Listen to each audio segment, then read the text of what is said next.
ఎంత అవునన్నా కాదన్నా ఈ 'కాక్రోచ్ జనతా పార్టీ', 'ప్రశాంత్ కిషోర్', 'కేజ్రీవాల్' ఈ టీమంతా ఒకటే.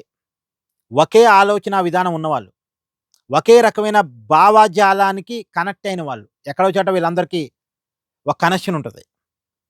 ఇప్పుడు 'ప్రశాంత్ కిషోర్' గెలుపు ఈ టీమ్ మొత్తానికి ఒక బూస్టప్. ఈ ఈ గెలుపే గాదు.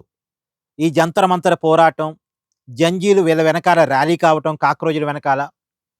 తర్వాత వీళ్ళ పోరాటం సక్సెస్ అయ్యి ధర్మేంద్ర ప్రధాన్ రాజీనామా చేయాల్సి రావటం. ఇదో రకమైనటువంటి బూస్టప్ అయితే, ఇప్పుడు 'ప్రశాంత్ కిషోర్' గెలుపు మరొక రకమైన బూస్టప్. వీళ్ళకి మంచి అవకాశాలు వచ్చి పడుతున్నాయి ఓ రకంగా చెప్పాలంటే. ఇప్పుడు 'కేజ్రీవాల్' వైపు అయితే చాలా పెద్ద ప్రమాదంలో ఉంది. పంజాబ్ ఎన్నికల్లో గెలిస్తేనే ఆమ్ ఆద్మీ పార్టీ ఉంటది. పంజాబ్ ఎన్నికల్లో ఓడిపోతేనే ఇక ఆమ్ ఆద్మీ పార్టీ కాలగర్భంలో కలిసిపోవాల్సొచ్చింది. ఎందుకంటే ఢిల్లీలో అధికారాన్ని కోల్పోవటమే కాకుండా ఎమ్మెల్యేగా కూడా కేజ్రీవాల్ ఓడిపోయాడు. కాతే వాళ్ళకున్న ఏకైక అవకాశం ఏంటంటే పంజాబ్‌లో అధికారం. అంటే ఢిల్లీలో అధికారాన్ని చూపించి పంజాబ్‌లో కూడా సాధించారు.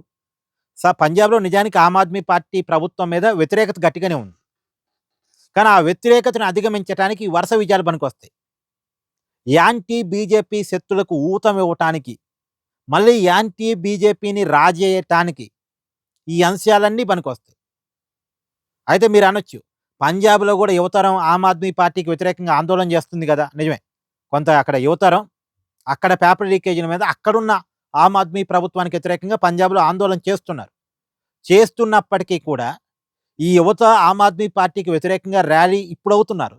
కానీ వీళ్ళని సముదాయించటానికి, మళ్ళా వీళ్ళని యాంటీ బీజేపీగా తయారు చేయటానికి. ఎందుకంటే పంజాబ్‌లో బీజేపీ ఎలాగో పెద్దగా లేదు. పెద్ద పార్టీ కాదు అక్కడ పంజాబ్‌లో. అక్కడ పోటీ ఆమ్ ఆద్మీ పార్టీకి, కాంగ్రెస్ పార్టీకి మధ్య ఉంటదెక్కువ.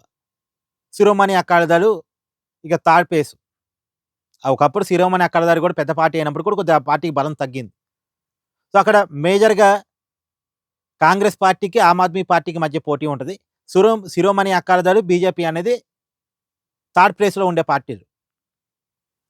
కాబట్టి ఈ కాంగ్రెసా లేదా ఆమ్ ఆద్మీయా అన్నప్పుడు అక్కడ ఆమ్ ఆద్మీ వైపు మళ్ళా యువతను ర్యాలీ చేసుకోవటానికి ఈ శక్తుల విజయాలన్నీ కూడా పనిచేయొచ్చు గాక.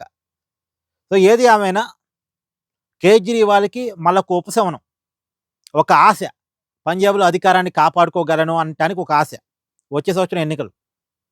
తర్వాత కాక్రోజులు కూడా మనం మోడీకి వ్యతిరేకంగా నిలబడొచ్చు, ముందుకెళ్ళొచ్చు, మనకు అవకాశం ఉంది అని ఆశ పుట్టడానికి ఒక అవకాశం దొరికింది. ఇప్పటిదాకా వాళ్ళకున్న ఆశకి ఒక అవకాశం అన్నట్టిది. మోడీకి వ్యతిరేకంగా మన దేశంలో వెళ్ళొచ్చు, బలంగానే ముందుకెళ్ళొచ్చు. వాళ్ళు ఎలాగో మోడీకి వ్యతిరేకంగా వెళ్దామని డిసైడ్ అయ్యారు. వాళ్ళ మాటలు చూసినా, వాళ్ళ వ్యక్తీకరణ చూసినా మనకు అర్థమయ్యే విషయం అదే.